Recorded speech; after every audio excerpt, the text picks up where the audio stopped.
Well, there ain't no holly in Hollywood. If you're trying to build a snowman, it won't go so good. There ain't no snow on Sunset Boulevard. Kingsmen was the finger-snapping vocal harmony group at Columbia College. At Columbia University, it was pretty much the same model as the Yale Whiffenpoofs. And then it evolved or devolved or whatever you want to say. Blossomed, that's it. It blossomed into Sha Na Na. Well, let me say these guys were so square. Yes. You know, they had white turtlenecks, blue blazers. They would sing, you know, like Christmas carols. Hey, there's a little jump there. At the local hospitals and the school fight songs. Roar, lions, roar from the echo of the Hudson Valley. But then they very smartly added some rock and rollers. That's where I came in. We did a number of 50s doo-wop songs in that era, and they always were the biggest audience pleaser in many ways.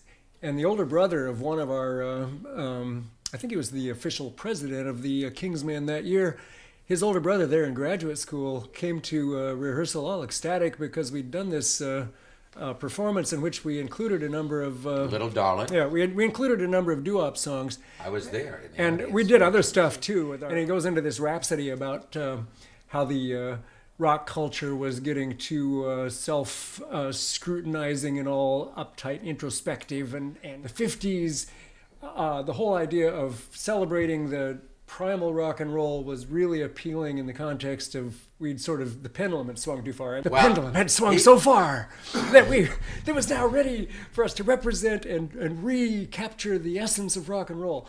And that's the short answer. This guy was really a greaser. Yes. You know, from Long Island, Big this time. kid's older brother. Big So, time. and at the time, our hair was so big, it would take like tubes of Brylcreem to get it looking like that. But the idea was these guys singing In the Still of the Night, Little Darling, you know, Silhouettes, those harmony songs. And then it wasn't on the radio big. There was some, like on CBS, there was Oldies Night, but not a lot. So we really were the first neoclassicists of rock and roll. We went downtown, got leathers, you know, we got the T-shirts, the cutoffs. We rented the Golda Meir suits from the theatrical costume that were in Bye Bye Birdie. Eventually we started making them. Now nobody wants to wear them, but they were a big signature at the beginning of that Golda Meir. So Golda Meir leather, greased up here, DAs, pompadours. That was the thing. It was theatrical too. Yeah. We were one of the first acts to do theatrical rock. I mean, eventually, you know, we used to tell them, you know, they used to have gelatin on the wall at the Fillmores. We say, we want lights on us. We're more of a Broadway tradition. And then the 70s became a theatrical rock time. You know, you get Queen, you had Alice Cooper. Cooper, yes, yeah. Elton John. You know, these acts came in with production for the first time. And, you know, we once did a bill, which was very interesting, of Alice Cooper and Sha Na Na. Now you'd think that's two ends of the musical spectrum, yes, but theatrically it was really interesting. Just your performances were so electric. We would just do song, song, song, leave the audience breathless, nobody speak. We made one exception that became the, in my estimation, the genesis of the television show portraying Bowser as the leader of the group. He was the one guy who spoke during the live concert. The actual originally bass singer who sang at Woodstock, Alan Cooper, was really the guy who created a brilliant role as the bass singer. Right. And I remember once we were in Boston and this kid was in an altered state. And he jumped on the stage. Coop said, "Get off the stage, you hippie." Bam, greased and ready to rock and roll. We were song, song, song. We'd choreograph going in between songs to make sure we had a tight, fast Come to think of it, to the next song. We would rehearse mic moves, transitions between songs, because what you just said was a big deal. You mentioned Woodstock. Can you tell us a little bit about that? You were second to last before Jimi Hendrix. We got $350 to do the show. That check bounced. Yeah, we did. Check bounced, and we got $1 to be in the movie. I don't even know if we ever got that $1. But it's Not even sure we ever. Legendary $1. If not, it was the greatest 10 cents or 8 cents I ever made, you know, because we're a completely unknown group. We were actually one of the last groups added because we weren't on the poster. We were posted for the movie, not for the thing. We got booked And Steve Paul seen in Hell's Kitchen, there was a club that Steve Paul seen, and it was the hangout. The Doors would hang out there, Hendrix, Joplin, and we were the last act to play there. We played there for the bass player I'm talking about, the originator, Alan Cooper, went down and got this gig. Lines around the block. Hendrix came down, Joplin came down. I remember talking to some of the Led Zeppelin. I mean, we were causing a buzz because they had never seen it. Yes, this was word of mouth right out of a Hollywood movie. The last night, when a local protection, the boys were leaning on the club and they didn't want to pay anymore, there was a rumble sort of thing going on, and we didn't know what was going on. And I thought it was a nice thing because we get to be on stage with, I don't know, Blood, Sweat, and Tears or somebody I'd heard. I didn't have a clue how significant the Woodstock Rock Festival would turn out to be. Probably nobody did. But Michael Lang and Artie Kornfeld were yes, the two. good job. They were the two. They had gone up to our manager at the time, Ed Goodgold, and he said, these two guys, and he came to me, these guys want you to do Woodstock. And I'd been hearing about it. Then it was FM radio. Right. That was our social network. At Woodstock, did you guys have like a favorite, performer other than yourself that you enjoyed talking to, getting to know? Dude, we were in survival mode. Yeah. There was no backstage. That was an emergency area to talk people down on bad trips. You were on your own. I think we slept in the van maybe. Yes. I went up the top of the hill. I remember Creedence did a kick-ass set. But the rest of the time it was like, I'm sort of a claustrophobe, but I decided I wanted to be alone at Woodstock and forget about it. There's 500,000 people. Woodstock was sort of the best at times and the worst at times. They said, get up there and do your 40 minutes. There's actually footage now of Hendrix on the side of the stage watching us do our thing. And luckily, from that, they captured at the Hop and left it in the movie. The movie was running extremely long, but they left us in. It comes in a movie, you don't know it's the end of the concert. It looks like it's Saturday sometime. From now on, it's a free concert, man. Young editor on that film, and it was there for the whole week, and was Martin Scorsese. He's going to put us in his next movie. So I call him Marty now. We're talking about the TV show. 97 half hours.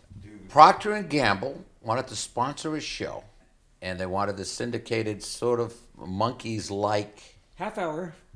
They access. They went to Chicago, who didn't want to do it, didn't have actors and everything. They went to the Beach Boys, who weren't communicating too well with each other. So we were like third or fourth on their list.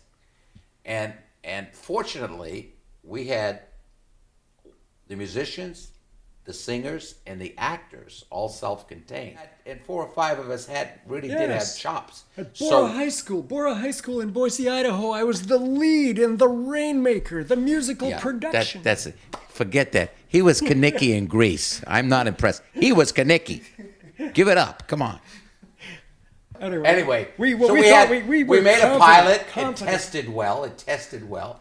And then we were off and running. And it was an amazing show. We shot fast. We'd rehearse one day and choreograph, and it was mad. And the next day, we'd do a show and a half tape a day.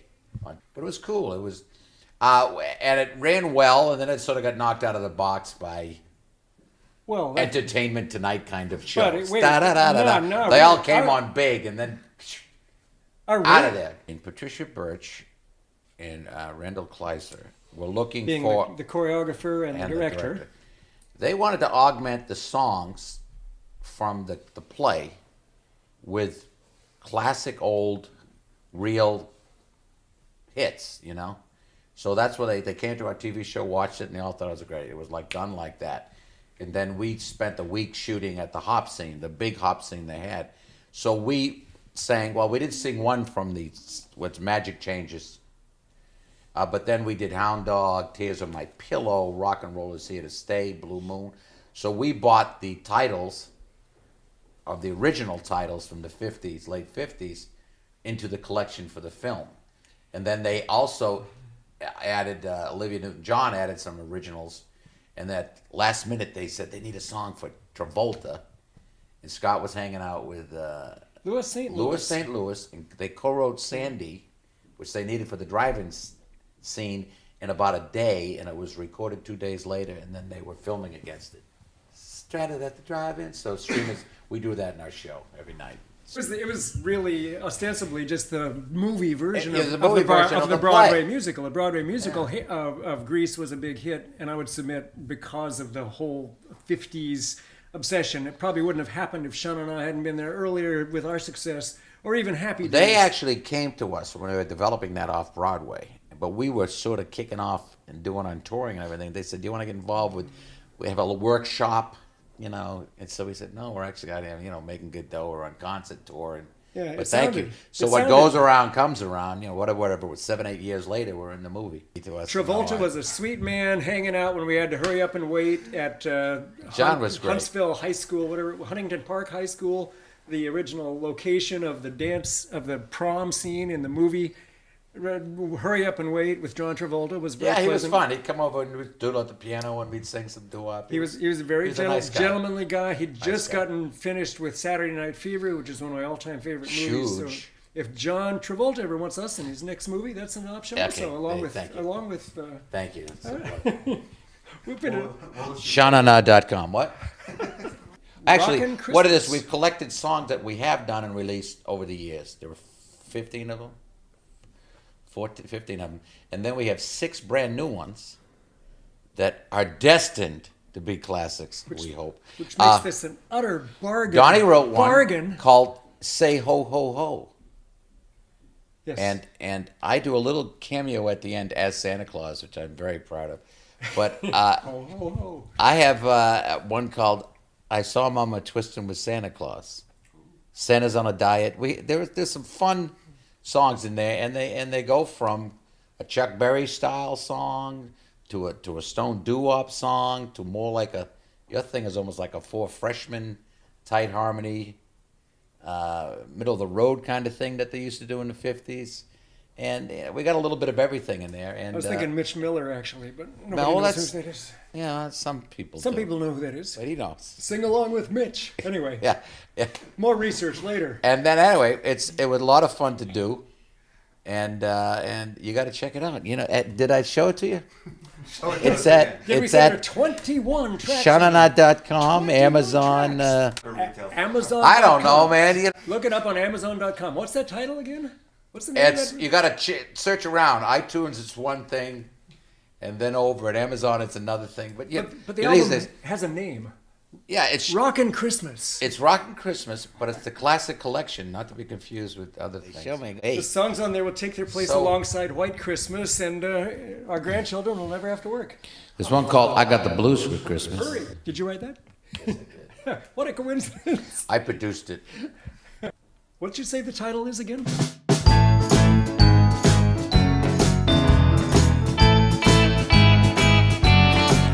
Well, there ain't no holly in Hollywood. If you're trying to build a snowman, it won't